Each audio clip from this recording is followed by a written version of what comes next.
Great. All right, take it away, Bayliss, and I'll keep troubleshooting with tech. Okay, wonderful.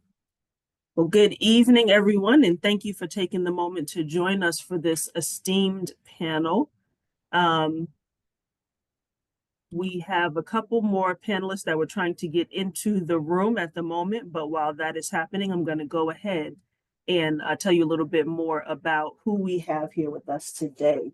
So this panel is called Still We Rise, Protecting Black Women in the Current Political Climate. And one of the reasons why we wanted to have this conversation is because we wanted to highlight how some of the conservative agenda that we're seeing will impact women of color at the intersection of our race and our gender and what we experience distinctly in society. We also wanted to note where this was coming from for those who may not be aware of the plan over a period of time. So that's another part of the conversation that we wanted to have. And then we wanted to plan for the future. What does it look like to protect ourselves today? And what does it look like to ensure that we are building a future where our needs are best met? So that being said, this panel had been planned for some time. It was planned before the election, and it ended up being pushed back. And to be honest, I think that was the best case scenario because we know what's in front of us now, and we can have a better conversation about how to plan for it. So with that being said, I wanted to introduce you all to the panelists that we have here this evening. So I'm going to start with Jasmine Banks from Generation Common Good, who is hosting us on her platform this evening. So Jasmine has more than 10 years of progressive advocacy, movement building, and organizing experience. She spent the last 5 years dedicated to leading an intervention campaign, which was called Uncoke My Campus, and that addressed the impact of far-right billionaires that were leveraging their philanthropic donations in higher education to erode democracy. And we're going to hear a lot more about that work today. So during her campaign, she organized coalitions on campus, college campuses, and built community activists, worked with students and educators. And she's traveled to a number of higher education institutions to speak about donor transparency and academic freedom. So she was recently honored to provide the keynote for the higher education division at the American Federation of Teachers. So we are glad that Jasmine is here to have this conversation, to join us, and to tell us more about her work. Thank you so much. Okay, and next up we have Denise Smith from the Century Foundation. And Denise is a Deputy Director of Higher Education Policy and Senior Fellow at the Century Foundation. So she served as Director of Student Engagement and College Activism at the Truth Initiative, which oversees student engagement programming. And she's worked with more than 200 colleges and universities, including historically Black colleges and universities, HBCUs. So I'm trying to see this a little bit better. Nope, that was fine. And she's worked with nonprofit partners to develop and implement grant strategies. Implement grant programs for prevention, policy, and advocacy on campus. She also specializes in strategic development and policy solutions, partnerships, and stakeholder engagement. So she's currently pursuing her PhD in higher education leadership at Howard, correct? I just graduated in May, so I already got it. So just finished her doctorate at Howard University in higher education leadership and policy studies. And she was recognized as a member of South Carolina University's 40 Under 40 alumni class. So she did receive her bachelor's degree from South Carolina University and her master's degree of public health from Morehouse School of Medicine. So welcome, Denise. All right, and next up we have Joy Chaney, and we are so happy to have Joy with us. She comes with a wealth of experience. So Joy is founder of Joy's JOI Strategies, which develops strategies for organizations, companies, and companies seeking to achieve justice, opportunity, and inclusion for our nation's underserved communities. So in 2022, she was named by the Washingtonian magazine as one of the 500 most influential policy people, and was honored. It was featured with on the cover. So that's pretty cool. So she has experience as executive director of the Washington Bureau of the National Urban League. She served as senior vice president of policy and advocacy at the National Urban League, and she served as chief of staff and senior advisor to Senator Kristen Gillibrand of New York. So we have a wealth of experience here. She is also a graduate of Howard University and Harvard University Law School. So we are so grateful to have Joy here with us. She's also an adjunct at Loyola University in Chicago School of Law. And we're going to have a great conversation with Joy about some of these cases that we've been seeing, and also how we should plan for the future with that as well. So thank you for joining us, Joy. And I'm about to hand it over. We also are expecting Janice Mathis from National Council for Negro Women to join us. Yeah. And so she is included in our bio that we have a bio for her as well. We can put it up on the website. But Janice is currently the general counsel for the National Council for Negro Women, but she was at one point in time serving as the executive director for the National Council of Negro Women. And so Janice is coming with a wealth of experience as well in terms of her work with, she sat on diversity councils for Georgia Power, the Coca-Cola Company. She is an alumni of Lumpkin School of Law at the University of Georgia in Athens. And she is also a graduate of Duke University, getting her degrees in economics and public policy studies.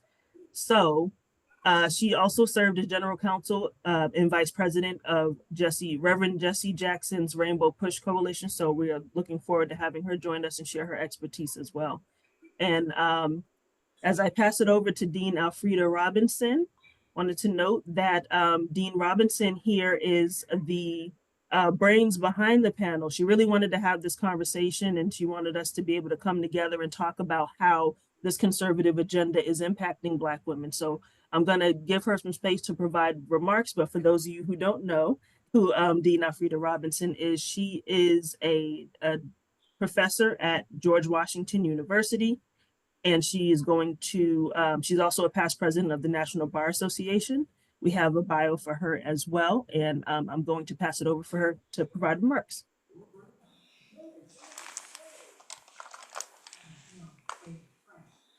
Hold on, yep. Can she unmute? Am I unmuted? Hello, hello. We hear you. Yes, you're unmuted. Yep, we can hear Okay, you. sorry, some difficulty from home. We were trying to shut down a bit early at GW. Good evening, everyone. I'm very excited about this panel. It's an honor to join it and to hear these timely and crucial remarks about race and gender equity in the current political landscape. We had thought we'd have this conversation before the election, but after it seemed even more important to engage. And so I'm just so excited to hear what the panel has said and know just how hard they work to form it. We agreed we, put this post-election to provide and examine the concerted efforts to reshape, restrict, and even roll back many of the hard-fought gains made in the areas of racial and gender justice.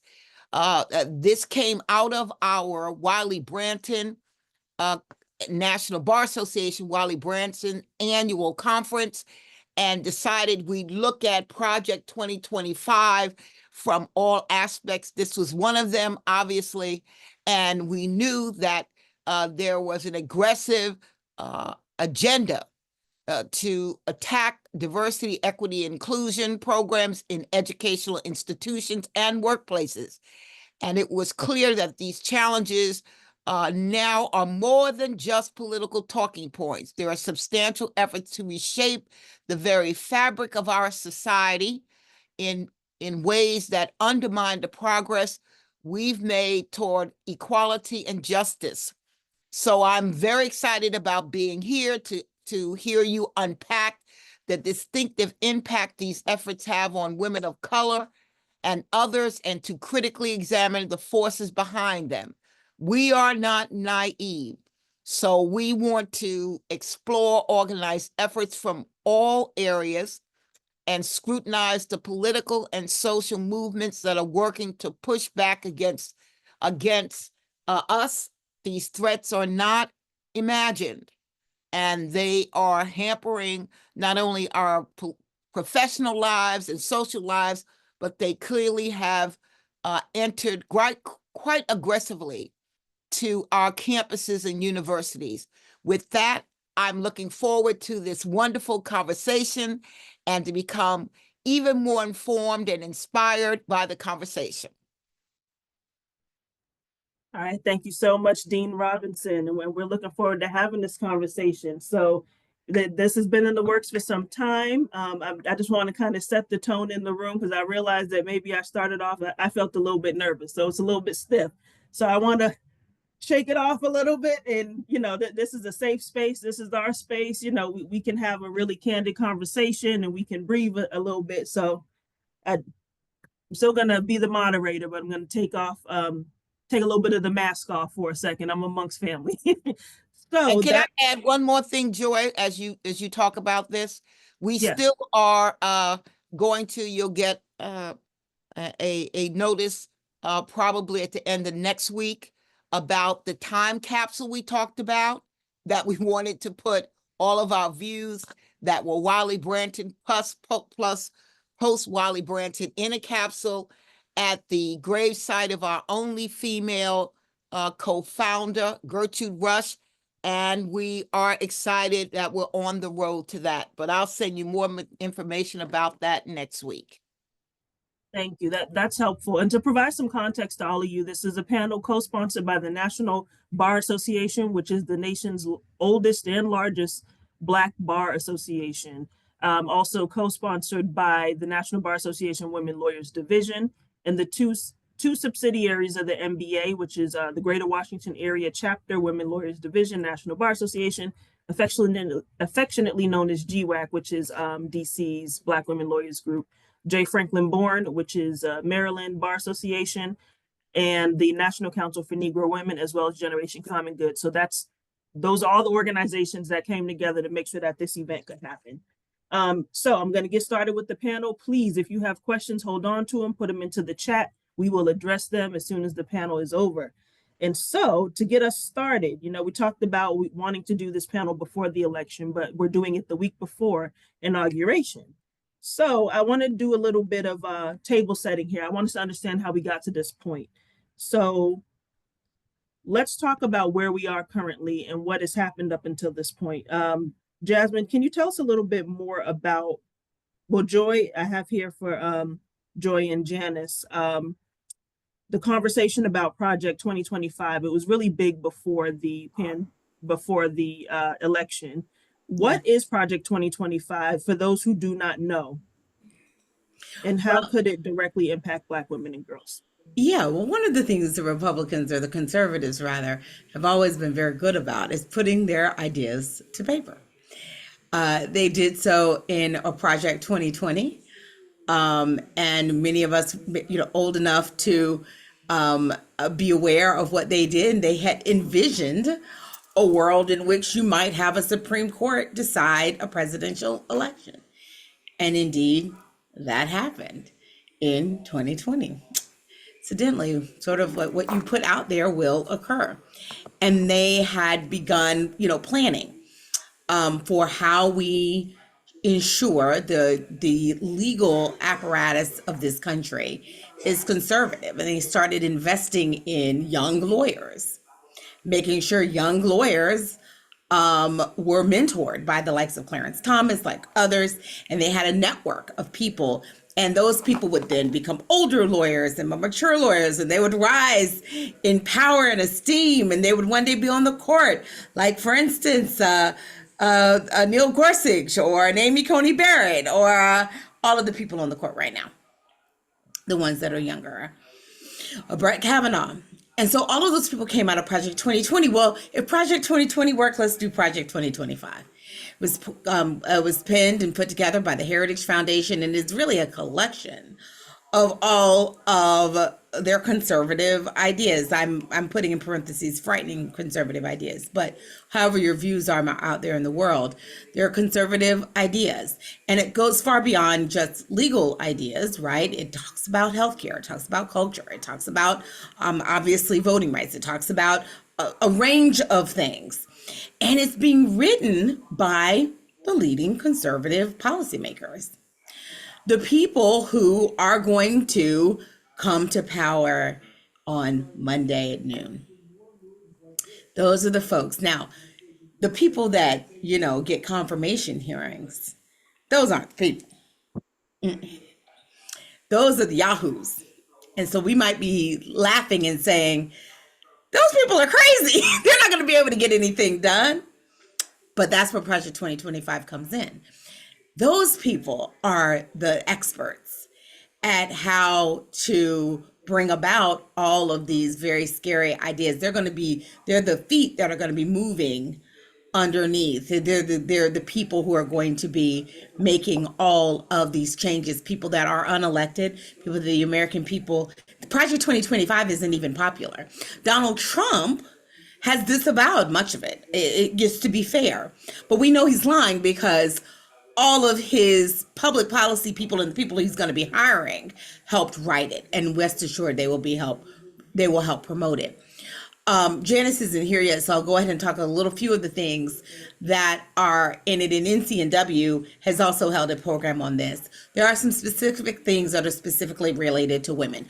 Number one, this document believes in a traditional male-female nuclear household. So any policies out there that would benefit single parents, male or female, but we know that single parents disproportionately, the responsibility falls on women. All of those efforts will be that they want to shrink funding for that. So just keep that in mind, how frightening, that is. They want to force people into marriage with very little accounting of whether that's the right institution for everyone. They seem to have an unqualified good that everyone should be married with no real outs for any abuse or anything else. And that's for you fellas too. But we know it disproportionately impacts women. They are overwhelmingly, obviously, anti-abortion, anti-in vitro fertilization. So for all of you wealthy people out there who can avail yourselves of in vitro thinking that Project 2025 doesn't impact you, you are incorrect. They would like to interfere with your ability to have children in non-traditional ways. If you cannot have them traditionally, good luck. They want to limit how you can adopt even. They are very much into culture. They also have a strange preoccupation with transgender women, uniquely, not so much transgender men, but transgender women uniquely, and pitting them against cisgendered women. There's a lot of preoccupation, far outweighing the numbers of transgender women that are even out there in the world. They are disproportionately focused on that. There are a number of places. Now, let's go on beyond that. Attacks on Medicaid and healthcare programs that might help,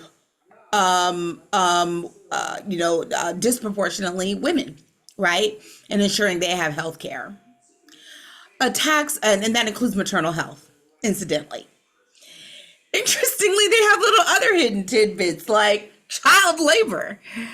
They want to make it so that children can work in more dangerous professions. Yeah, that one really took me by surprise. Yeah. It came back from the 1800s.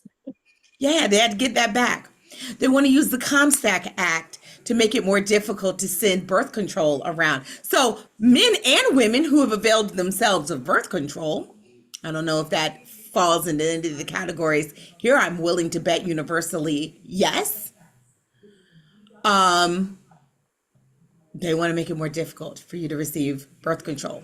And for all of you aunties and uncles out there who might help your nieces and nephews who have an accidental unplanned pregnancy seek an abortion in a state where maybe they don't have access to it, they want to make it illegal for you to do so. And they call it trafficking, but they don't deal with actual trafficking of women and girls and young men.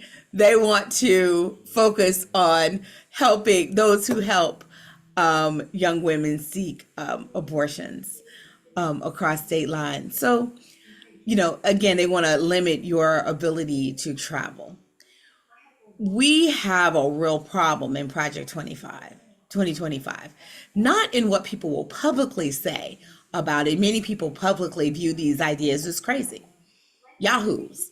But these are the people who are about to be in GS-15, SES roles, undersecretary roles in the administration, and they will be seeking to implement these things.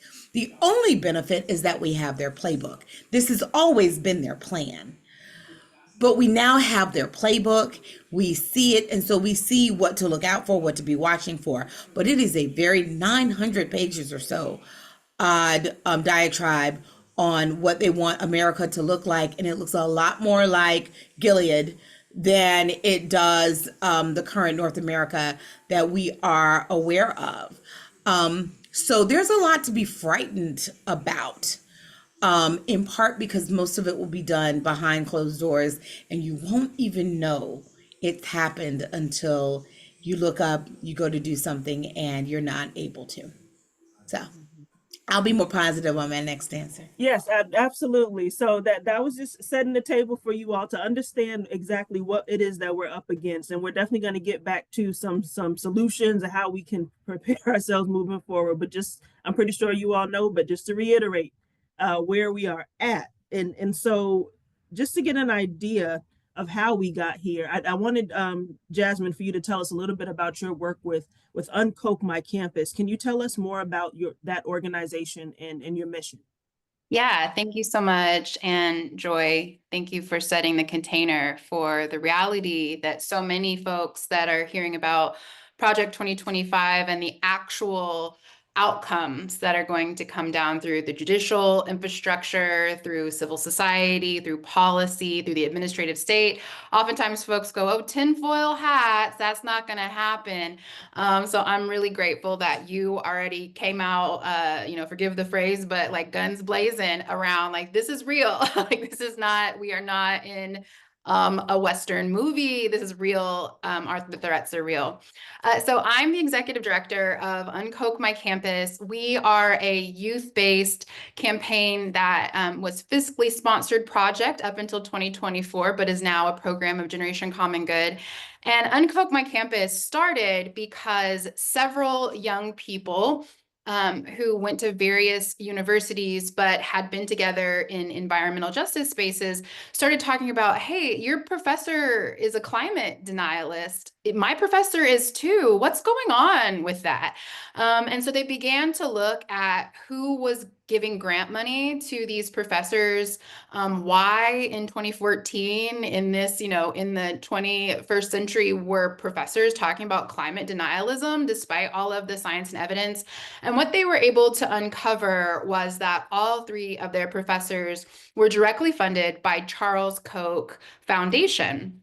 That sort of broke open this incredible story, which, is sort of like a David and Goliath story, where these undergraduate students began to look at all of the strings, all of the financial activity of Charles Koch, the Koch Network, and American Legislative Exchange Council, and thus a disruption campaign investigating the Koch Network called Uncoke My Campus was born.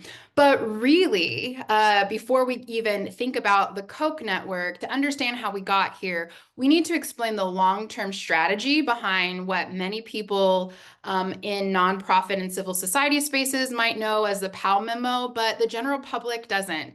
The other factor, of course, is neoliberalism. And then the third factor, which I've spent the last 8 years of my career, is the Koch network and its deep influence in shaping public policy, undermining democracy, and especially using higher education to create think tanks, policy experts, even legal experts that reify these regressive ideas and then normalize them, obviously partnering with lobbyists and their pay-for-play politicians. So I'm going to give a quick overview, talk about how the Koch network has exposed, the Uncoke My Campus has exposed the Koch network, and then talk really about Black women and girls, and then some of the landmark cases that actually have led to this moment.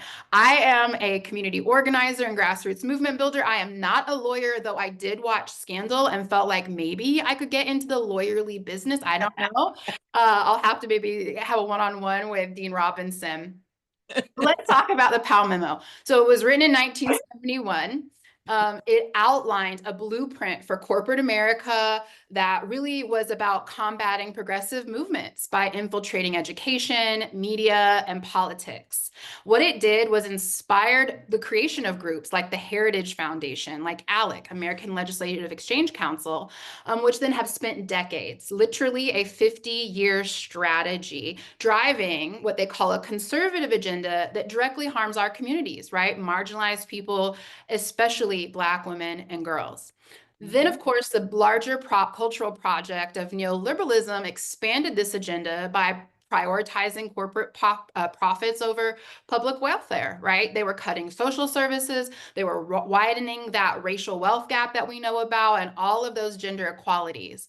The economic philosophy that undergirded all of this, which we now see as the backbone of Project 2025, created the conditions and the policies that we will see today and in the future, obviously disproportionately harming Black women like us and stripping away the critical social safety nets, limiting access to our opportunity. And, it's no accident that Charles and David Koch and all of their, cadre of close colleagues and partners were a part of formations like the John Birch Society that had direct resistance to school desegregation, coming from the lineages of people who wanted to see Reconstruction fail. So there is an inherent racial, anti-Black, colonial white supremacist layer to this. Of course, the Koch network specifically weaponized higher education as a tool to advance all of these strategies. And through Uncoke My Campus, we've exposed how Koch-funded programs on college campuses have been used to normalize these far-right, unpopular ideologies, dismantle public educations and institutions, privatize them, corporatize them, and then train future leaders to implement these regressive policies. Our work uncovered Project 2025. Back in 2020, we named in the nation that the moral panic around critical race theory was just an experiment to means test how far they could go to capture teaching true African American history and to use this sort of like woke war as a wedge issue to schism bases, right? And they tested that out with the Yunkin race and they won. And then we saw all these school boards and then eventually university, chancellors and school boards being captured by their folks. Florida is an example of this. So the playbook that was created by the Heritage Foundation is not just to slow progress, but it also wants to reshape federal government, right? Roll back our civil rights protections and then stack the judiciary with ideologically driven actors. This is a culmination of this plan to erode judicial integrity and to subvert democracy and then concentrate their power. So now that you have that historical context, for Black women and girls, this means that we are going to not just be facing attacks on reproductive rights. We've already seen how they have impacted affirmative action and workplace equity. It's not just about what's happening now. It's about the decades from coming into the past and what we need to do as the united front line to protect our future, right? Like we eventually will be the elders and ancestors, and we want to say that in this moment, we showed up. I know I'm about over time, but I do want to name a couple of big things that were sort of like these landmark cases. right? So Buckley and Viejo, 1976, right? That was talking about equating money with free speech. Then we saw Citizens United versus FEC in 2010, right? Allowing these corporate actors to increase the amount of capital ruling to fund legal and political campaigns, promoting deregulation, anti-union, and then interrupting judicial appointments.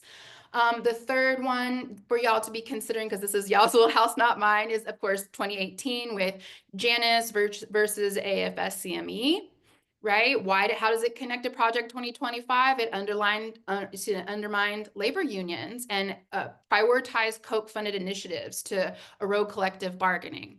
Then we have Shelby versus Holder in 2015. Then and back in 2018, we have Masterpiece Cake Shop versus Colorado Civil Rights Commission. In 2022, I'm sure this will be top of mind for so many, we have Dobbs versus Jackson.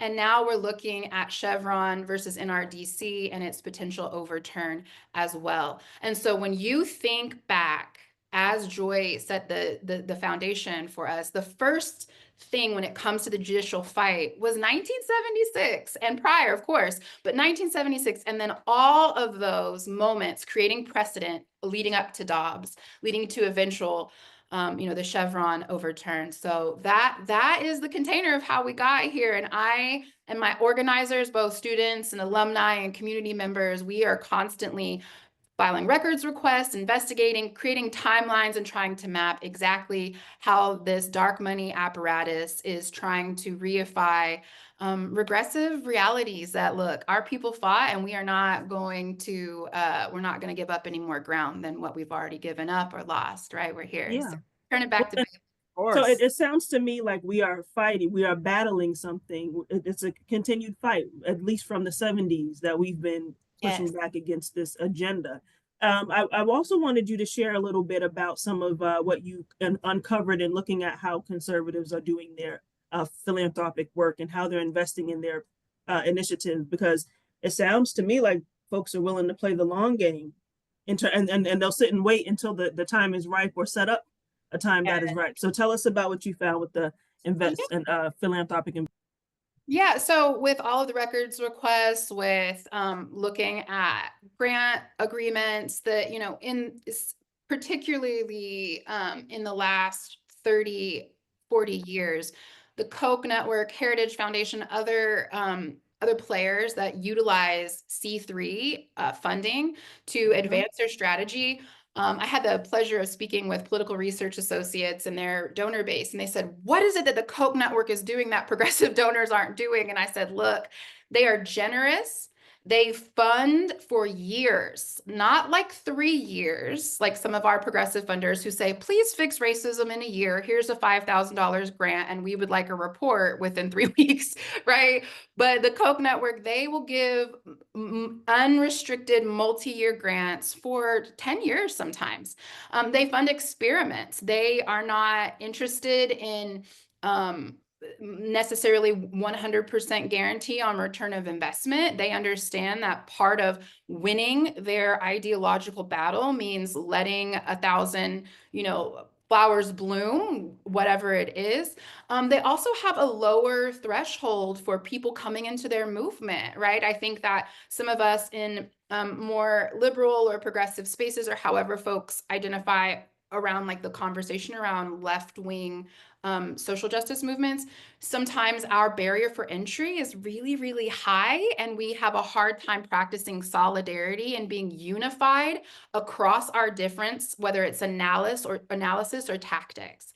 So the Koch network, they're just like, we don't necessarily agree with your tactic. We're going to fund it because if you succeed, then we all succeed. And so those are just some of the high-level norms of how they fund. And they give large amounts. And so when we are thinking about how are we talking to our partners in our coalition and ecosystem who are major donors or philanthropy, we need to be thinking about how do we move from a place of abundancy? How do we not begin to comply immediately and get scared about like, oh, well, we're C3, can we do that? Can we not? we need to be bold, and we need to go ahead and take risks and understand that if we don't leave it all on the field, as they say, we may be looking back in 10 years and being like, what, have maybe some regret and concern about being the first folks who were the front lines on an authoritarian capture, authoritarian regime. And we want to say that we gave everything that we could for our people. Yeah, absolutely. And I see Joy's hand up. Joy, Yeah, what because did I you want say? to underscore some of the things that Jasmine said. She said them, so but I just want to highlight two. One, they do not have the same barriers of entry. You do not have to believe all the same things. So you can be a church group out there who does not share, the values around X, and still be able to get money from a progressive group or a conservative group. That's the world in which we're looking for. We're looking for a world in which we say, we don't all have to agree, but we all have to have some baseline things that we do agree on. And we want to fund you to move forward with that. Don't use our money on the things that we, are opposed to.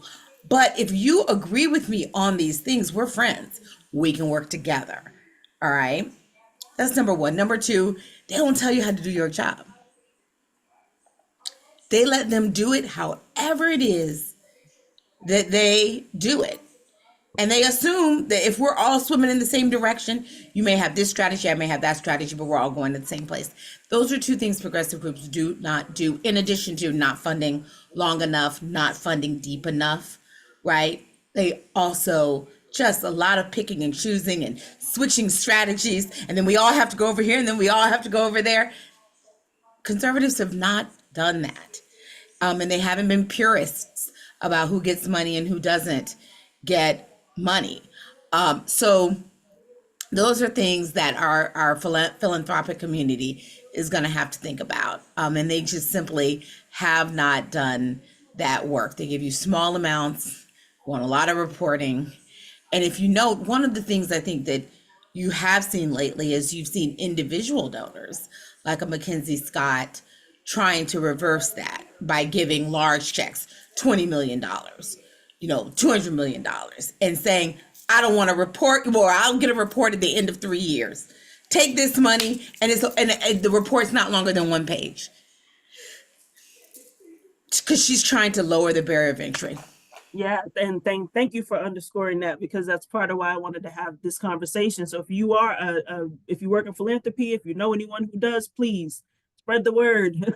The conservatives are winning because they are doing a little bit better at their organizing and how they fund their initiatives. And I see Dean Robinson has her hand up.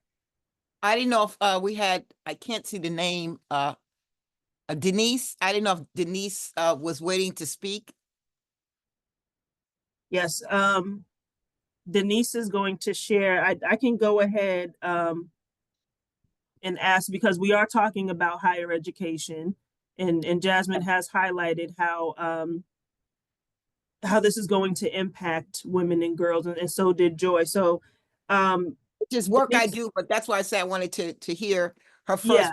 Made the comment. I'm enjoying all of this very much, and it's informing me and bringing back with Joy some hard fought battles that we did not win. We tried to keep those people off the court, but we didn't win those. But we're still standing. So still standing. yes, and that's I'll part of the wait. conversation today, is that we're still standing. And Yeah. thank you for sharing that. So Denise, can you tell us a little bit more about I think it is important that we understand how day to day this agenda will impact Black girls and women. So for one example, our experiences in higher education. So I know that you've done a few reports recently. You published some reports about Black women and girls in higher education. So can you tell us a little bit more about your findings and what those reports were about? Yeah, thank you so much, Bayliss. I'm really excited about this conversation. As a deputy director who oversees our team that does college access and affordability work, we've been tracking a lot of these things that we've discussed earlier. Jasmine talked about the long game being played here. When we think about access and affordability when it comes to higher education, they've taken every turn to really eliminate that. We've seen since the 70s the elimination of race-conscious admissions at play, right? It tripped away at race-conscious admissions in different states. We've seen, the elimination of potential funding programs and financial aid that is key for specifically students of color and Black women who are over-indexing in the academy right now. We're also seeing this long history of intentional underfunding of Black colleges in this country. And these are all the things that our team are really looking into. And so we really felt like it was important to also be able to look at how this is impacting Black women because they are over-indexing in the academy and the most educated group, as we know. And so we had an opportunity to partner with the Mary Jane Patterson Project, which really is led by Dr. Lori Patton Davis and Dr. Nadrea Njoku, and really being able to work with them to center the voices of Black women in this moment. Because we're seeing all these attacks in various areas, we felt like it was critical to be able to debunk a lot of myths while also lifting up voices.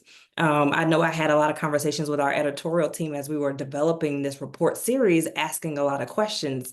And I had to remind them that we're not just talking about what is being done and the approaches that Black women are taking when they're choosing to go to college as something that any student would do. We're having to debunk myths here because there's a lot of myths around how people approach college, why they choose to go, how they navigate financial aid. Are they doing right with their financial aid? Are they just trying to get large refund checks? And so we really had to do that with this report series. And what we were able to find is when Black women are choosing colleges, which there was not a lot of literature out there about how Black women decide where they want to go to school. It really is about a personal connection for them and with the institution, and whether or not their families have had a relationship with the institution, whether their parents were alum or whether they had a chance to go to homecomings or experience STEM programs in the summertime at those institutions as pipelines to those campuses. A lot of these women really relied heavily on the institutional guidance from recruiters to come to their high schools to talk to them about the experiences that they could have on the campuses, as well as identifying supports that could allow them to be successful while they were on the campuses. Many of these women also were really thinking about cultural fit and community. Are they going to go to a place where they're going to be able to be seen? Are they going to be able to have relationships and bond with other Black women in order to be able to sustain themselves in the space? This went for whether a woman decided to go to an HBCU or whether she decided to go to a predominantly white institution. There had to be some connection to family. And many of the women that were in this study also talked about sorority and fraternity life or sorority life or social organizations that they were able to connect with while they were in college, to be able to help sustain them while they were there. And then a final factor when it came to college choice was really about the institution's reputation and whether a young woman was able to get a job or be able to get access to opportunities because they attended a particular institution.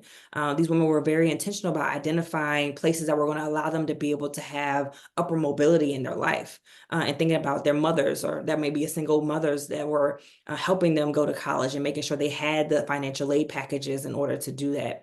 And that really is what led to our next report, which really looked at financial barriers. We know that the student debt crisis that was really at the top of the ticket, and as far as the Biden-Harris administration really wanting to tackle this issue, but it just didn't happen. And we know how much it is, how challenging it is to really be able to afford college today, just because of the continued increases in prices and tuition, the fact that student aid doesn't go as far, and a lot of the state aid programs don't even touch what they did previously to 2008. And so what we really were able to see is that Black women are always pursuing scholarships at every turn. They will apply for any and everything. And we had to really explain to people that we are doing this because we want to make sure that we keep costs low. We also make sure that we pursue grant programs and aid in every area, whether it be state or federal. And using loans as a last resort is always what has been at the forefront. A lot of these women talked about wanting to make sure that they exhausted every other possibility before they actually apply for a loan. And then they also looked at work study opportunities. How can I work and be able to go to school in order to do this? And 95% of the time, I know many of us have had to do a lot of that juggling while we were trying to also attain a degree, just to be able to cover expenses beyond just tuition, but also housing and transportation and food as well. And so it was really important for us to be able to continue to build on this work.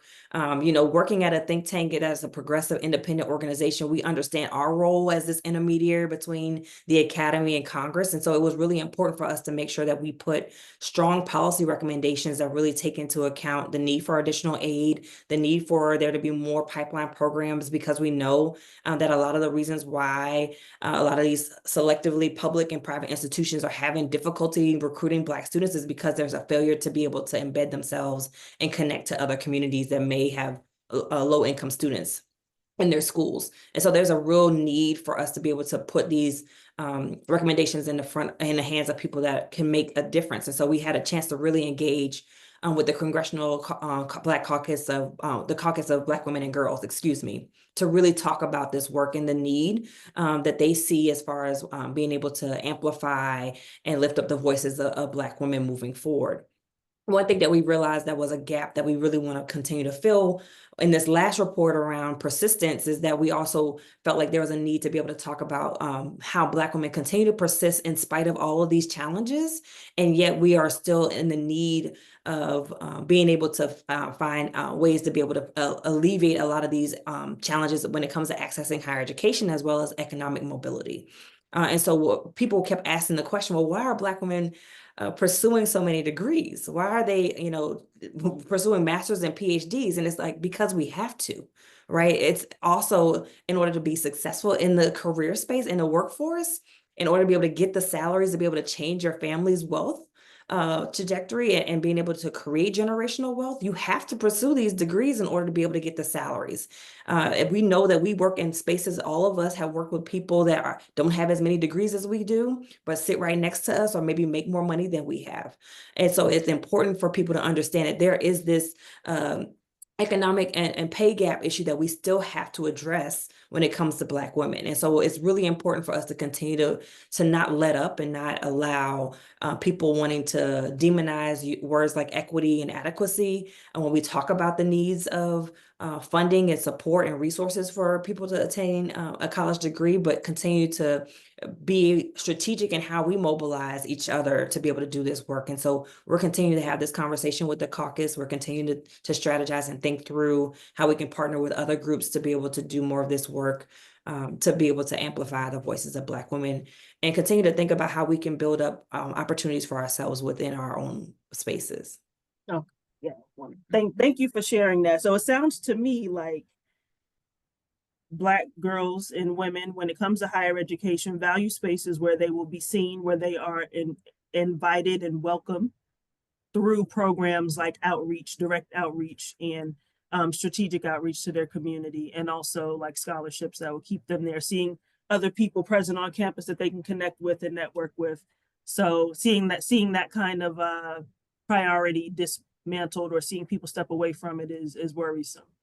Absolutely. I mean, we saw it with the, attacks on various courses, right? African-American studies. And when you eliminate or chip away at the faculty and staff at predominantly white institutions that are there and can be supportive to Black women, that is also a part of breaking down the system that we're trying to create to be able to allow Black and brown students to go to college anywhere they want to, right? And so I think we have to really be strategic in how we're talking about the work that we're doing, in addition to making sure that we're identifying creative ways to be able to create access and pathways for students, whether it's giving them more formative experiences at a younger age to be able to experience what college life is like, whether it's having more people like us go into these spaces to be able to talk to them so they can see themselves reflected in that. I think that there's a number of things that we can do so people do feel like college is an option for them, because a lot of people have been told that it's not.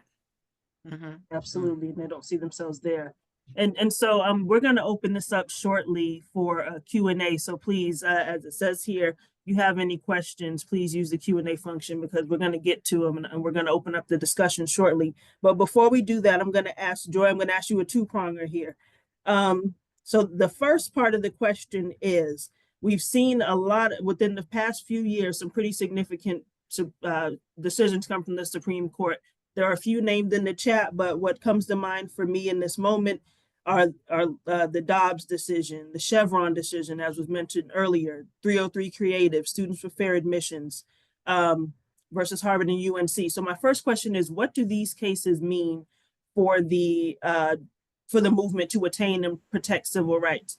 And then the second question is, what does the Fearless Fund decision mean?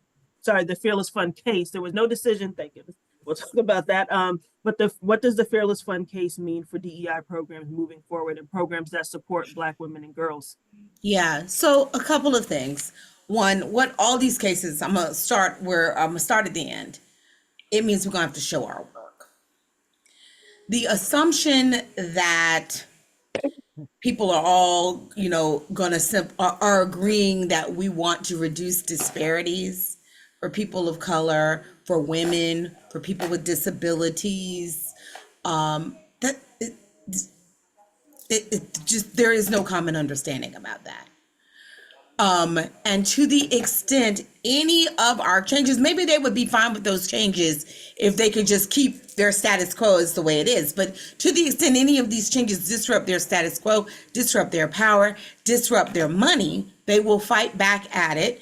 And us saying, but that's racist or misogynist or whatever, they're just like, either they say, no, it's not, or they say, so what? We've totally taken the sting out of those words. Perhaps we used it too much sometimes, but we've completely taken the sting out of it. They don't even care anymore. And worse, sometimes it's seen as a badge of honor. And this is playing out in our cases. So, oh my goodness, let's take, Dobbs. Obviously, we know Dobbs was the abortion decision and overturned Roe. For years, many of us have been saying, decades even, it is possible to overturn Roe. But I think even some of us in the back of our mind were like, they're not going to overturn Roe. They're just going to continue to chip away at it. And yet these folks are like, no, we're just going to overturn it. Why waste time when we can just go and do the thing that we've been empowered to do? And that was a part of Project 2020, right? That I talked about before, which now is the next version, which is Project 2025. So there's that. There's Chevron, right? All of the regulations. Obviously, Congress cannot mandate everything. It can't make all the decisions, and therefore we leave it to agencies to be able to make certain decisions, to make laws, to be able to implement the laws, right? The executive branch implements, but it has to make some decisions about implementing that. Corporations, big moneyed interests, by and large, do not want that, because those are the folks who are experts at their field and their work, and they are getting at the very thing that allows them to abuse people. It's easy to convince Congress. It's very hard to convince the civil servant that, that your abuse should continue. And therefore they know this. And so they attack what they perceive to be the administrative state, right? That's a word we've all heard of. It's in our social media. You wonder who that is. Those are the people who stand in the way of Donald Trump being able to do whatever he wants, or Joe Biden, or if we'd had a Kamala Harris standing in the way of being able to do whatever they want. Those are the folks who make, day-to-day administrative decisions. Cases like the cake shop cases and whatnot.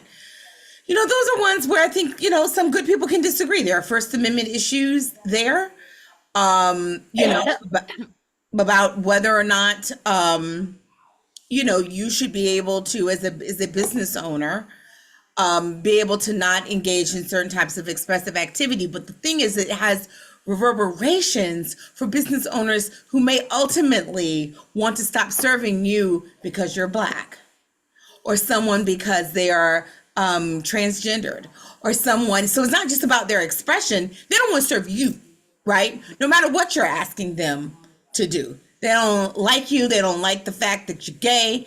They don't like the fact that you're trans. They don't like the fact that you're a woman who wears pants. I mean, like it can be any range of that. So it's, they don't like the fact that you're Black. Let's put a thumb on it. So if you are a person out there who's thinking, I don't have a problem with that, the problem is you might have a problem with public accommodations laws being undermined, because that's where they're going at. They start with the most vulnerable person, right? the person that we should be loving, but that sometimes we throw to the side. But it's a gateway to other things, So, all of the decisions that we thought were safe that we've created over the last, 50, 60, 70 years, all of those all of those court decisions are at risk. If you do not have a piece of legislation, and this was something that was supported by a court decision and created by court, judicial law, it is at risk. Right. The Supreme Court is attacking it. So there's that. Let's talk about Fearless Fund. And another thing is they're very savvy. They don't go to all courts for this. They forum shop. So they've discovered a little district in Texas where they can get the judge. They know it's a small area. There's one federal judge that's going to service these cases, and they know if they file there, it's going to be this guy. He's gonna enter it into the federal pipeline, and that is the pathway to the Supreme Court. Those things should be wrong, but yet they're not. They manage to do so. We also know we have a Supreme Court that does not avail itself of any of the ethics rules that apply to judges, lawyers, et cetera, or anyone else in any other profession, right? They can completely abuse the system and be paid by people who have interest before the court, and it's up to them to determine whether to report it or not. And then when they get caught, they say, "Oh, oops, let me revise my reporting." That's an aside. Let's talk about Fearless Fund. So the Fearless Fund case is just a reminder that that we do have to show our work. I'll end where I started.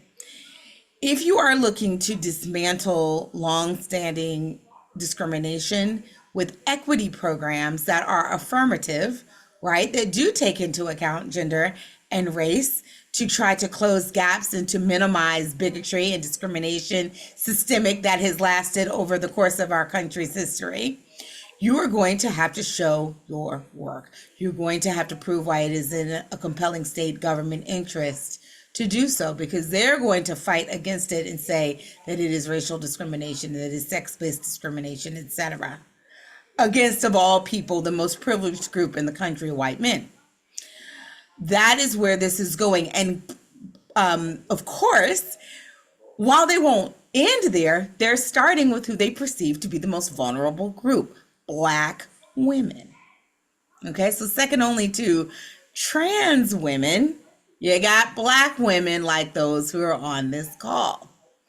We are vulnerable. We are perceived as unpopular, as people that people won't defend, and they're counting on not just white people not defending us, but Black men not defending us as well. This is not to say this is true. This is to say what they have calculated in their estimation, and that even Black women may not defend each other. This is what they have counted on. So they've targeted our group. And they targeted a group of uniquely effective Black women who were trying to get venture capital funds for Black women. If you knew just a small 2% of venture capital funds go to women, that's the women, not Black women, not whatever, just women generally. And yet they're saying it's discrimination if you seek to help those women gain access to resources so that they can build their own businesses, so that they can build the pillars of American ingenuity and greatness and live the American dream, right? Why can't we be applying to the Fiddiman Foundation one day instead of the Ford Foundation? Because they're saying you cannot have that money. You cannot be us. And we will fight you in the court system. And to the extent you attempt to try to create space for yourself and to try to invest in yourself, this is a group that said, no one's investing in us. I'm not going to waste time suing you, right? To force you to, if I can't force a venture capitalist to invest, I'm just going to invest myself. And they said no. They said no. So again, and this is the entryway to what they future want to do, the other limitations. Because of course, after the Fairless Fund, they immediately go to the SBA and BDA's programs aimed at minority and women small business loans. When we know such a tiny percent of government loans go to minorities and women. And I guarantee we will see some of the executive orders that come out Monday afternoon will be aimed at that. But that was a 20-year plan. That's right. That was a plan also in Project 2025. Guys, this is the racism, the misogyny, the homophobia, the ableism, the cruelty that you can imagine in any 1940s, 1950s person. Just imagine them screaming at you, hitting you with dogs and water hoses. Of course, yes. This is Jim Crow Esquire, or President and CEO Jim Crow. This is his version of that. And they're doing it basically unfettered because they are using the legal apparatus. They're building on the groundwork that they have been laying. Meanwhile, we are giving people 3-year grants. You know what I mean? Yeah. On a narrow things. I know I've gone on too long, but you asked me a big question. There's a big answer. Yes, I hope I absolutely. covered it. Yes, and thank you for laying the legal framework for us. So now that we know how we got here, we know how long this agenda has been going on, and basically how long we've been fighting it. And we also know where we stand today and what we're up against come Monday, Tuesday, first day in office. So that being said, I'm going to open this up now to all of the panelists, and we're going to have a discussion, right? So we know where we're at. What is it that we should be doing now as Black women and girls to ensure that we are protected today and in the future? And I will say, it sounds to me like one thing is that we need the philanthropic community to step up and help fund our programs for longer periods of time with less stipulations attached. But you all tell me what you think. Can I just offer two things? I have really been so educated and then so inspired. And so I wanted to add two comments without interrupting.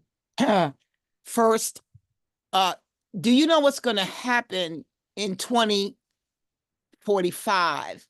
But actually now they've moved the date up to 2044, because that's how my committees and the law professors at MBA law professors backed into 2025. In 2045, the projection is that white Americans will be the minorities. And what some of the lawyers were seeing, this sort of softening of the issues and nuance of the issues about what is a minority, what is going to happen to all these programs like the SBA programs? What's going to happen with them when we're a minority? Literally, there were folks in the equity space, I don't want to call their names because they're pretty famous, they were taken aback. Now, what is this argument in this discrimination case? And how is that going to be nuanced? So we need to keep our eye on that all these rules may change. Well, it's not all minorities, but no, you shouldn't have minority set-asides for just minorities. But, well, maybe when we get to 45, we'd want that. That's a thought I'd like to us to think about. But secondly, just in the nonprofit sponsorship space, we don't ask for enough money. I ran one of my proposals by someone who had raised a lot of money, white male, and he said, "You haven't asked for enough money. It should be 10,000 over 3 years. It should be 10 million over 3 years. You've already proven that the program works, etc." And that his view was that nobody asked for enough. Black folks never asked for enough money. Nonprofits never asked for enough money. They think they got, you got 100,000 and you're jumping up and down how wonderful this is. So that's thinking about what we're going to need and what we're going to need when we keeps hitting these roadblocks, because they're all here, right? And so that was just the two I wanted to sort of suggest, but also let's not forget that all of these reactionaries, I call them, captured all of a sudden the evangelical church movement. Evangelical. All of a sudden, didn't matter if a person was running for office who was an accused and then convicted sexual assaulter. It didn't matter. Didn't matter if people did things wrong, it didn't matter if they were adulterers. But for everybody else meaning Black and poor folks, they couldn't do this and seek office. It just was, it never could happen. You got run out of office. But they pushed the whole 40 years, 20 years that basically said, if you're pregnant, even if you got raped, even if you're 10 years old, you have to have a baby. Because we said so. Because what you're supposed to be doing is either you are in your home alone, as you know, Donna Reed, that's for those of you who are old enough to remember Donna Reed, or you're a Black woman, auntie can take care of the baby, grandma can take care of the baby, but too bad that you've been harmed. You haven't done this voluntarily, but we're going to make you be a mother. So that's another part of this piece of this puzzle where being in that space, we can't even talk to them about that. It's like, really? I went to college during the late 60s and the early 70s. I don't know how all of these folks avoided being fathers. I don't believe that nobody had abortions. I don't believe this. It's just impossible, because that was a period of great, freedom, if you want to put it that way. And but so those are just the three comments I want to make, and just I've learned so much and enjoyed the conversation. Yeah, absolutely. And you all, I see Jasmine came off. Yeah, I'll answer that question, but I did want to add just a couple more layers of texture to what Dean Robinson was saying. Of course, we know I'm doing political education for our grassroots organizers and activists. I always talk about 3 upcoming major shocks, inflection points, where there are going to be social cracks, essentially, like in the fabric of what we've decided to be as a society, that will not only emerge new solutions and ideas that maybe seem too revolutionary or radical can be implemented on either side of the political spectrum, but also new threats will emerge. So certainly when white folks begin to become the minority in 2040, we know that people of color are already the global majority, but in the United States context.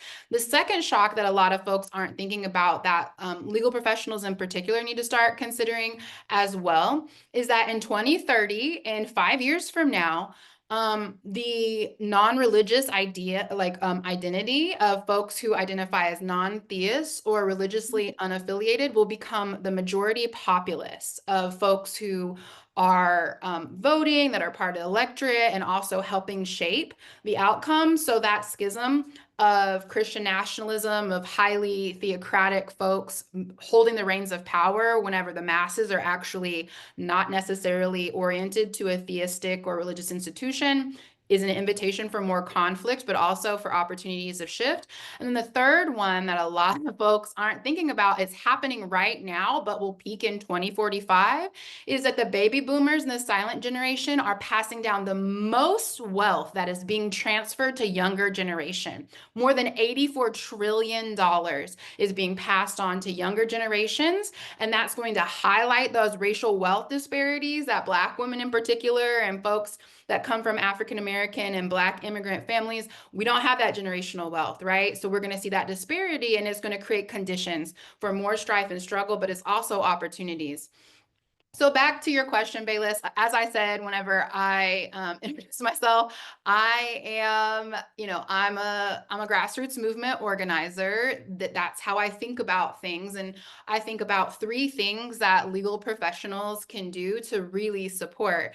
Generation Common Good just launched. We have a broad coalition, all people, from whether you're new to activism and organizing, or you're, an OG, you're welcome to come into our movement ecosystem. We have space for you. But our 3-point strategy looks like legal professionals engaging first by defending and expanding rights in higher education, right? We want to see our comrades and folks that are the lawyerly folks challenging these policies and the laws that not only threaten academic freedom, but that diversity and equity in higher education. The second thing that you can do by joining our movement is advocating for policy that shapes judicial integrity, right? We need fair policies that safeguard judicial independence and counter these regressive authoritarian movements, whether you're helping to draft and defend civil rights legislation, whether you're advocating for diverse and equity-focused judicial appointments to balance out this decade conservative court packing, or you're serving as a legal advisor to coalitions like Generation Common Good to resist the rollback and to address Project 2025. And then the third thing that you can do is help us build community legal power, right? Grassroots organizers and communities need the tools to resist all of those systemic pressures and structures and help us build equitable alternatives. So in more concrete ways, that looks like joining us or other organizations around Know Your Rights workshops for students and educators, parents, folks who really do want to be the political will and the grassroots energy. Training community leaders to help us develop legal strategies to resist authoritarian governance and build care-focused systems. And then, of course, y'all have to build your field out, right? If you're not already grassroots activists and organizers like myself, we need you to be providing mentorship to young legal professionals and organizers so that you can strengthen the next generation of movement leaders.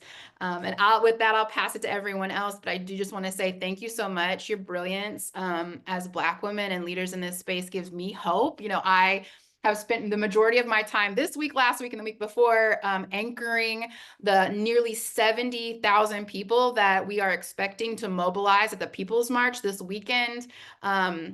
Generation Common Good is doing a kickoff site at Franklin Square to defend gender, LGBTQ folks, and reproductive justice. And so just knowing we have experts and attorneys and just brilliant thinkers and academics on our side, on the freedom side, brings me so much hope. So thank you for having me, and feel free to reach out to connect with Generation Common Good.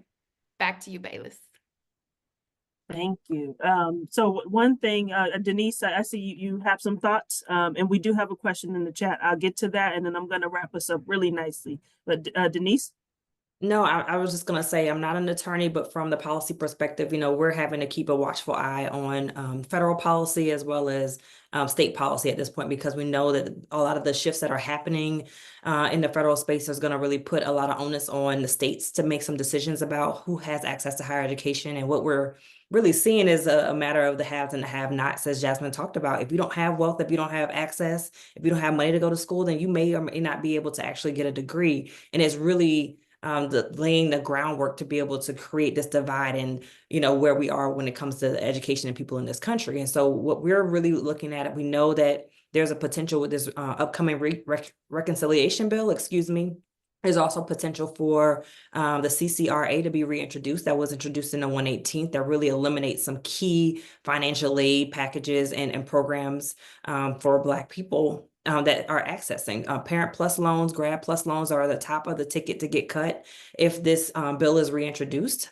We also know that there's also this implementation of a new Promise grant program that is going to be focusing on not providing need-based aid, but merit-based aid and outcome-based aid to institutions. And we know that we've seen in states how performance and outcome-based funding has hurt HBCUs specifically, and this can only be detrimental. It's just the same I like to put it, it's just the same policies, just in a different wrapper.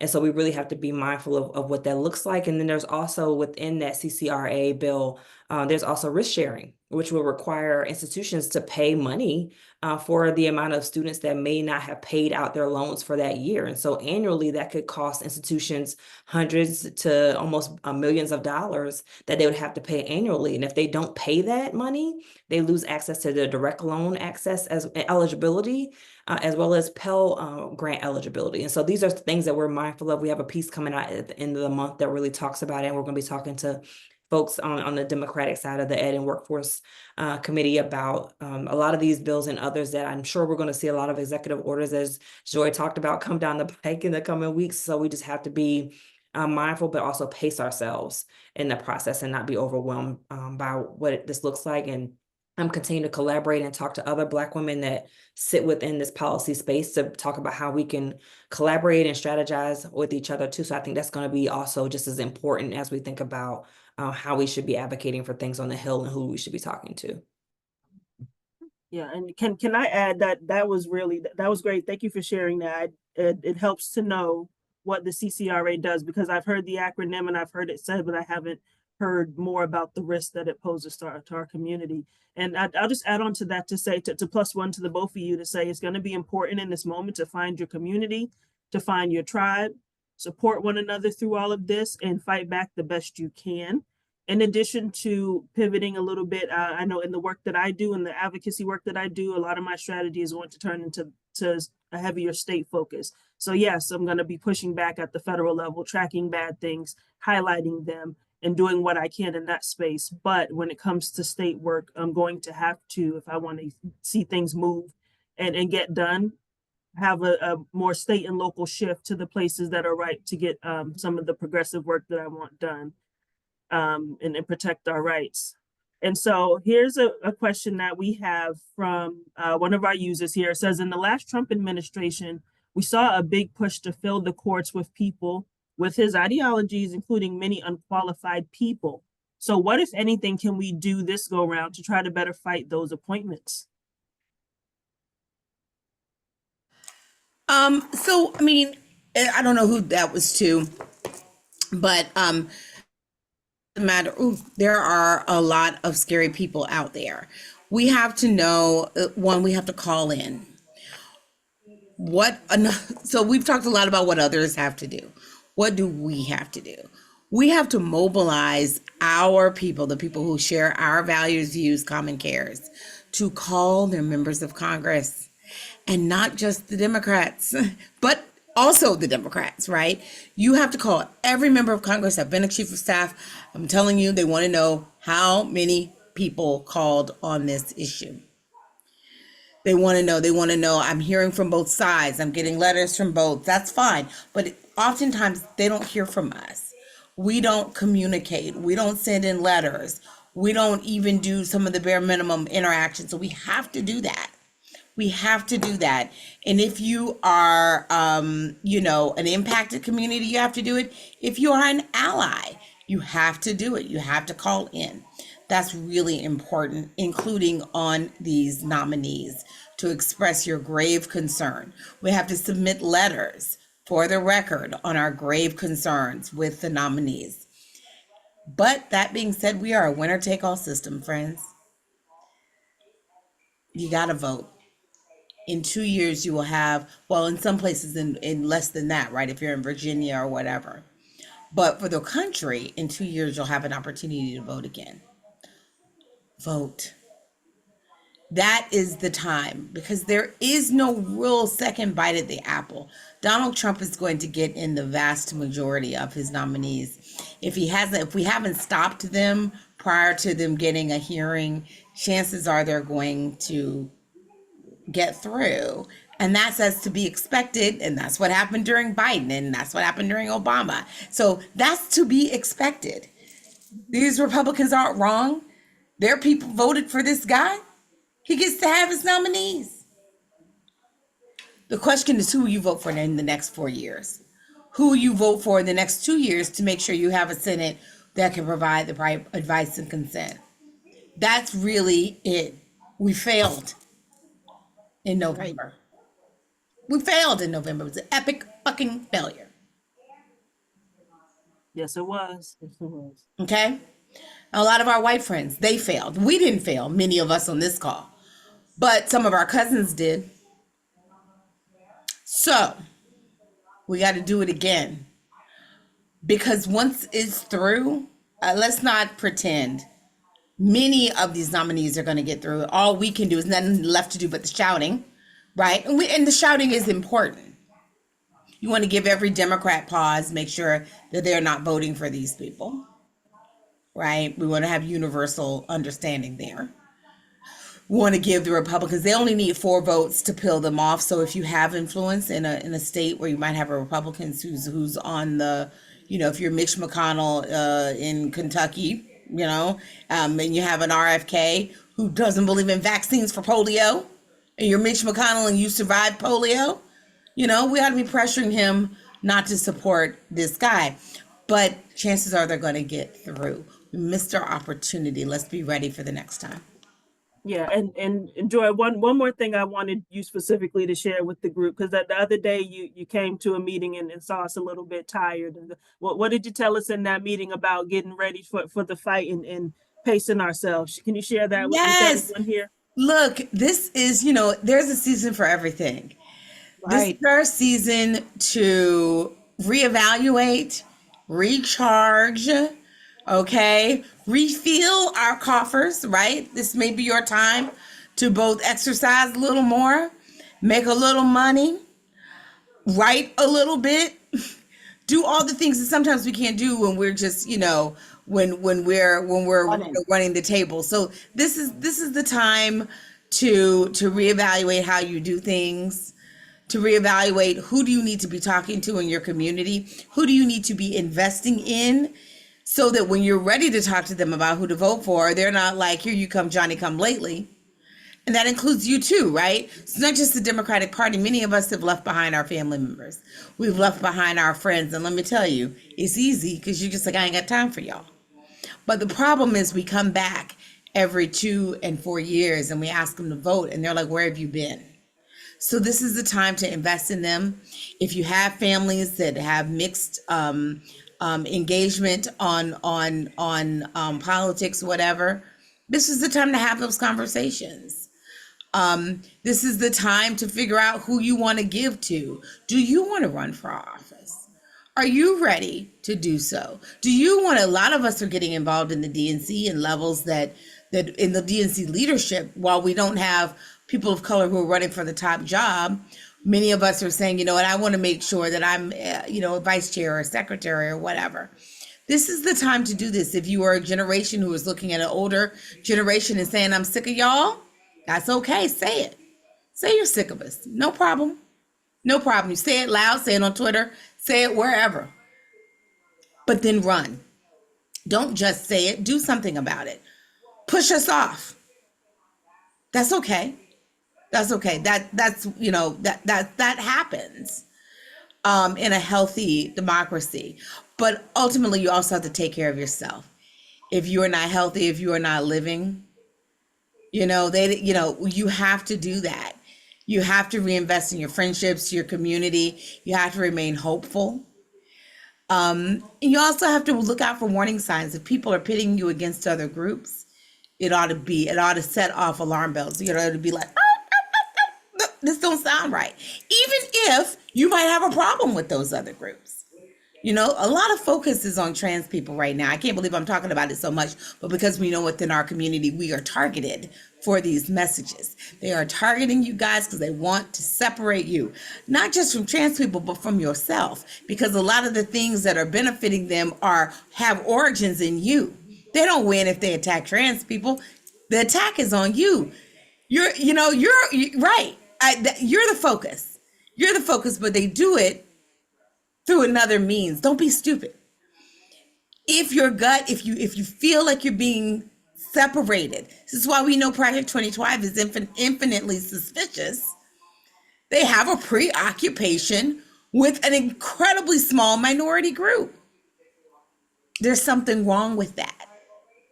There's something wrong with that. They're doing it because they want to divide you, get you to undermine things that don't just help those other groups, but they ultimately help you. You are the prize that they're trying to get so that they can mount your head on the wall. That's what's going on. So you have to be vigilant about that and be very careful. So I hope this is the last thing I'm saying because I've gone on too long, but I really want us to remain hopeful, happy, focused, undistracted. I want you to question the things that come through your social media. I want you to do all of that. That is ultimately, because we are being captured by them and their foolishness. What Joe Biden said is true about an oligarchy that is tech-based. And they are targeting us. They're targeting us. So we have to be vigilant about it. But even as we do so, we have to love one another and love ourselves, starting with that. So if you're a Black woman out there and you did your part in November, it is okay to rest, recharge, go to Jasmine's. We love it. We love that you're marching. Stay home too. It's all good. All pathways are okay. But whatever it is that you're doing, make sure that you are surviving for yet another fight, because it's not going to be over in a couple of years. We're going to kind of have to continue to fight against the bigotry. Then they won't stop. If we beat them in 2 years, they're not going to stop. If we beat them in 4 years, they're not going to stop. So we can't stop. We can't stop. Absolutely. Thank you so much, Joy. And that is what I wanted to get across to the audience. Like, make sure that you all know this is not a time to despair. This is not a time to fall apart and to get exhausted. If you need a moment to rest, please take a few days off, take some sick days, some mental health days, get that rest, and come right back. And this is a long fight that we're fighting. And there are people on the front lines of the community right here, people ready to stand with you. And with that being said, I am very much an advocate for self-care. An advocate for self-care. I want us to take, as we're closing this out, everyone, please share, what do you do for self-care? And that is something that is going to have to carry us through these next 4 years. I'm going to start and say, many of you probably already know about King Spa, so it's not like I'm telling a big secret, but when I really need to recharge, I'm over there pretty much the whole day. They got to kick me out. I'm there till it closes. I'm the last one out. And I'm fine with that. So what does everyone else do? I've been tapping back into my yoga practice just for me to just be still and, stay grounded. But also a massage every now and again doesn't hurt either, Bayliss. So I agree with you on that.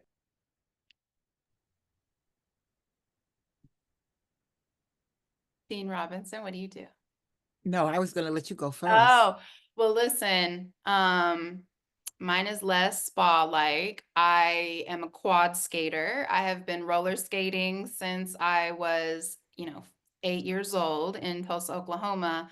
But I channel all of my rage and anger into body checks. I play roller derby. And so I full body check other women skating at fast paces, because there's nothing better as a Black woman than being able to body check someone, have people cheer for you, and not go to prison. Very productive, very productive. That sounds very interesting. I'm going to have to come to one of your games. Right. Dean Robinson? Yes, what I've done is said to myself, which sounds, probably not strange to this group, it's okay to get, because this is what my doctor said, you just need to can you start getting 7 hours of sleep to 9 hours of sleep? That's okay, because we are running all the time, and our sleep time is taken from us, which is not healthy. So that and just really focusing on those things that energize me. I have people know that they can ask me to pray about anything. So I have a lot of, texts in the morning, pray for this, pray for that. And I just do that. And I stay very, have increased that, because I know people are, yeah, I should be sleeping, but let me peep and see why I hear this text. And just getting that self-care is, you got to get sleep. Got to get sleep. And to say to folks, this is what I do. Well, this is a democracy. We believe in democracy. I'm not going to waste my time arguing with people about any of this, which is what I said the day after the election. This is a democracy. We believe in a democracy. We lost. So I don't get my blood pressure up. Completely understood. And that sleep is important. And I put my head down because I tell myself that every week, and I fall short usually, but I'm still working on it. I'm always going to work on it. It'll happen. Yeah. Joy, did you want to share your self-care activity? So I want to say exercise, but I keep scheduling a class at Core Yoga, but I don't always make it. But the truth is, I've been reading, and not particularly highbrow reading either. And it has been excellent. I love it. It's been great. It's been great. And I have, I just have enjoyed it, and has absolutely nothing to do with higher intellectual pursuits. But it let me know what's really going out there in the world and what people are really thinking. And so that has informed some of my, there's a whole subculture out there, but we'll talk about that next time. The other thing is, I've been setting boundaries. Mm-hmm. I've been setting boundaries. I think that also has to do maybe with my age, right? I'm at a place where I'm comfortable setting boundaries and the consequences that come along with setting boundaries. But it has been quite liberating to say no, That's right. to say I'm done for the evening, to say, yeah, no, you know what? I didn't get to it. I didn't do it the best. I didn't meet your expectations. Oh, well, maybe tomorrow. That's tough, because especially for Black women, where we feel so judged and we feel like we have to be perfect. My view on being perfect is you first. Yeah. This has been incredibly healing for me.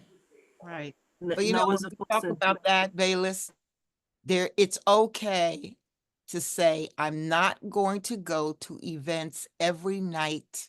Mm. You want to be supportive. Let me write a check. I am not going to go out every single evening, then Saturday night, etc., because you can't keep this up. For 12 months, 24 months, it's just too much. But And can I just Yeah, say, it's also time to reinvest in your families. oh yeah, absolutely. Go on a date. That's true. I believe in Black love. Whoever you're dating is Black love if you're a part of it and you're Black. Go on a date. Go on a date with your girlfriends.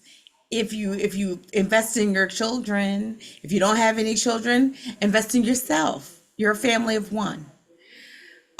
Those are the types of, this is definitely, it's always the season for it, but this is uniquely the season for it, because help is not coming from anyone else. Mm-hmm. You've got to be able to support you and yours. Now there is some selfishness that our cousins have embraced that we're going to have to embrace too. We're going to have to center Black businesses, Black family, Black wealth, Black churches. Return to your church. If it ain't right, take it over. Create your own. Whatever it is, return to your sororities, your fraternities, your institutions.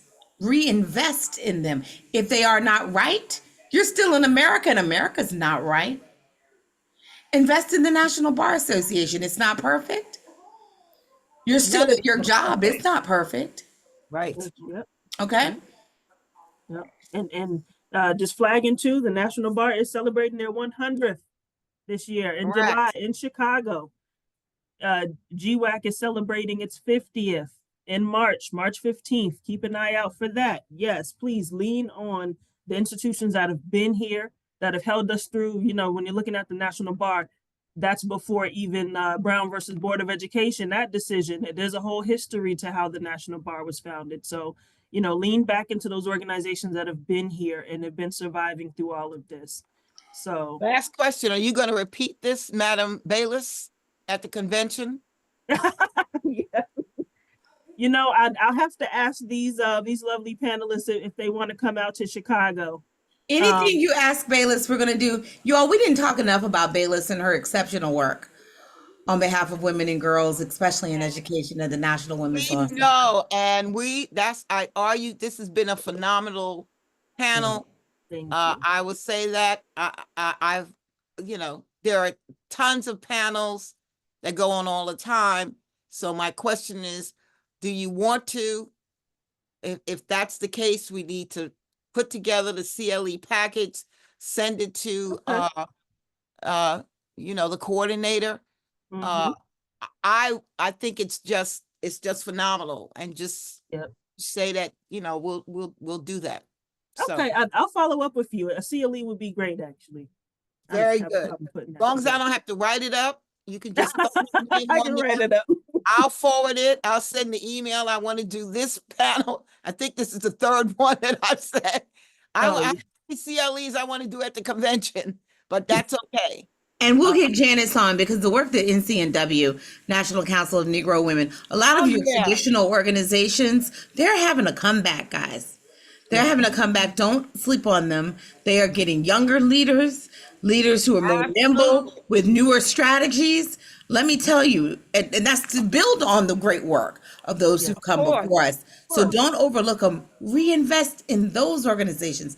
NAACP, National Urban League, National Action Network, NCNW, Black Women's Roundtable.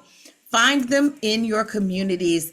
They are doing the Lord's work. They are serving as litigants in a lot of these cases. You're going to hear about one that's coming out soon. To defend your rights, they're monitoring what's been happening on the Republican side, serving themselves up as plaintiffs in cases, being represented by Lawyers Committee and LDF, you know, in concert with other groups as well, like the one that Bayliss is a part of. Those groups are doing the work. Please don't think that they're a vestige of the past. They're doing good work. absolutely. So we have community here. You all, there's hope. Please follow up. Jasmine, will you be sending around the playback? Okay, I also have a packet with the bios for everyone here that you all can read if you want to reach out to anyone. But thank you for joining us, and I'm glad you stayed and you had a hope you had a good time here. Thanks, everyone. Very Thank you informative. to all of Thank our you so much. panelists. Be blessed. Of course.